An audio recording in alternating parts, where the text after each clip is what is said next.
Hello guys, this is Dr. C here in day 3 of Done is Perfect Challenge.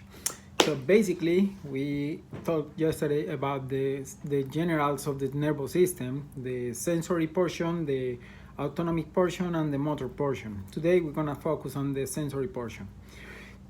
Basically, sensory in the nervous system is everything that is outside of the body and then have to go up to the brain. So in that case, the body have specialized sensory fibers types all around the entire integumentary system, which is the skin. We have type A, B, and C, and subtypes as well. Subcategories, all of that is to identify the type of touching, the type of pain, the type of sensation, if it's cold, burning, hot, you name it. We have millions of those receptors are all around the body, and then basically all of this is to pick up information and bring up to the brain so the brain can have an answer to respond, to adapt. That's the crucial word for the sensory portion. Okay, what the sensory information goes into is to provide a response, to adaptation, to respond to what is happening outside, to see maybe the motor response with the muscles. If it's a fight or flight response, so we need to run, so we can run. We activate the motor system with the muscles, something like that. Okay, but basically, if we keep focusing on the sensory portion, all this information basically is gonna present that information to the brain. The brain is gonna take a decision, and then in that case we are in balance. That's the normal stuff. That's what is the normal procedure for the nervous system. And in that case, we distribute that in dermatomes. Like I said before yesterday, we have dermatomes, like regions, to distribute sensation all along the body, from cervical number 1 all the way down to even sacral segment number 3.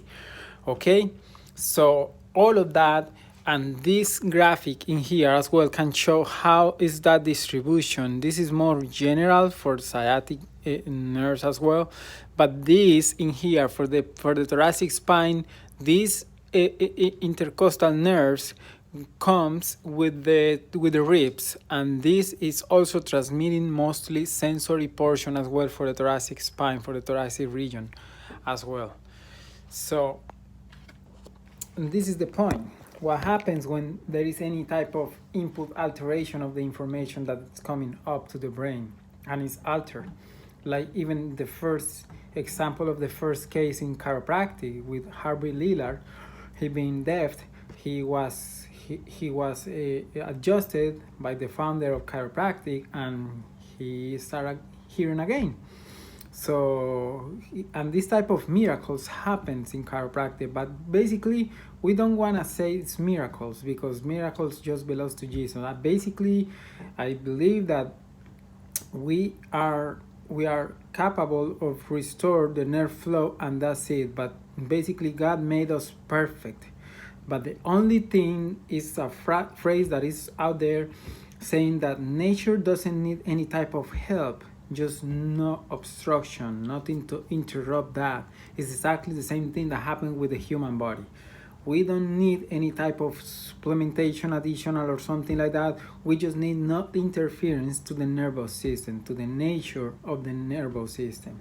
So today we saw this type of lack of adaptation with the pollen. Pollen always have been there outside, and people is allergic to pollen, so it's a lack of adaptation to pollen. The same with the lactose. It's like taking milk which is milk without milk, something like that. The same happened with the gluten. It's kind of eating bread that is not bread, or something like that.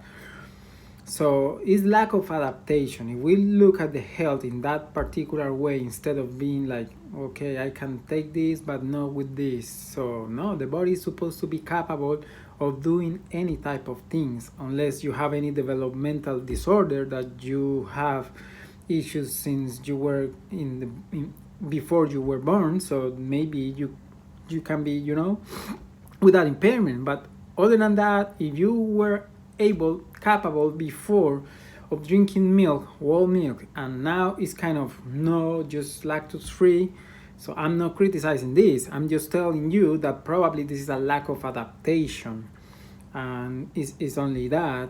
And in that particular type of cases, the important thing to understand is when your input information is not getting right information up to the brain, that's going to start to present disturbance in the body. And probably, for example, the cases of fibromyalgia have been have a very good tracking with chiropractic care. So and it's one of the least invasive options to health care. So it's a good thought, it's a good call to verify first. Why don't make these nerves clear of any interference? It's that simple. Just have a chiropractor to do a spinal check and make sure that you don't have any nerve interference. In that way, we can start to rule in or roll out different options, and you go to the right diagnosis and the right treatment for your condition.